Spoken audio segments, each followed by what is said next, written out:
તમારી જપની માળા બીજાને જપ કરવા પણ આપવી નહીં.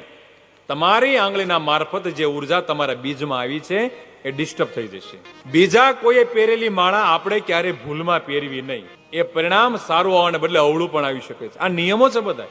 આ વિજ્ઞાને સાબિત કરી દીધા છે નિયમો કેવી રીતે કામ કરે છે બધું. માટે બધા જ નિયમોને ધ્યાનમાં રાખો અને યોગ્ય સમય નક્કી કરો. સૂર્ય ઉગે એ ત્યારે, સૂર્ય હાથમે ત્યારે. અમુક લોકો તો લગભગ 10-10, 15-15 માળા દિવસે કરે છે. નહીં, એક જ માળા કરો, પણ એવી માળા કરો, એવી દિલથી, તનથી, મનથી માળા કરો કે બીજા 100 વખત માળા કરે ને તો એક વખતમાં તમને પુણ્ય ફળ મળી જાય. માટે યોગ્ય પદ્ધતિ, યોગ્ય સિસ્ટમ અપનાવી લો. 15 દિવસ આ પદ્ધતિ પ્રમાણે કામ કરો, પછી વિજ્ઞાનનો જાદુ તમારા શરીરમાં આવે. જુઓ, યોગ્ય સ્થાન યાદ રાખો, યોગ્ય સમય, એ જ જગ્યા હોવી જોઈએ. ઉર્જા સ્થાન તમારું બદલાવવું ન જોઈએ, તો તમને પરફેક્ટ ઉર્જા મળશે.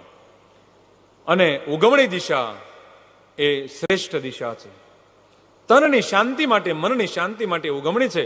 ધનના કલ્યાણ માટે ઉત્તર દિશા છે, કુબેરની દિશા છે. એ દિશામાં માળા કરવી જોઈએ. આ બે દિશા માળા કરવા માટે ઉત્તમ છે.